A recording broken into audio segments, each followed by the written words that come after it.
10,000 रुपये हिसाब ना हो, 10,000 रुपये खराबा, 10,000 रुपये कमालवा।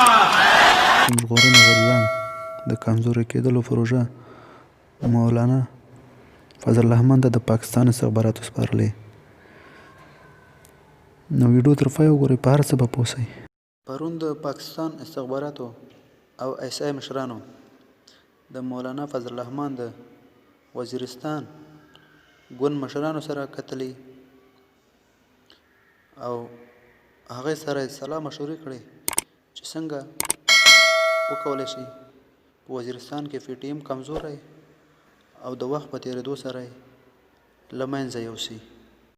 مولانا فضل الرحمن هم په دې خبره هغې سره توقف کړی او خپل شرطونه یې هم هغې ته ویلي چې هغې ورسره هم منلي دي.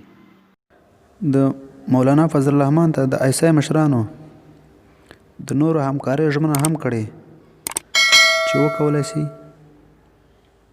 د پښتون ژغورنې غورځنګ ډېر ژر له منځه یوسي. بل خوا د پی ټي ایم د رهبرۍ مشر محسن داوړ په خپل ټویټر لیکلي چې تر څو پورې د خپل د پښتنو حقوق ترلاسه نه کړي تر هغه به تر خپلې مبارزې په شا نشي.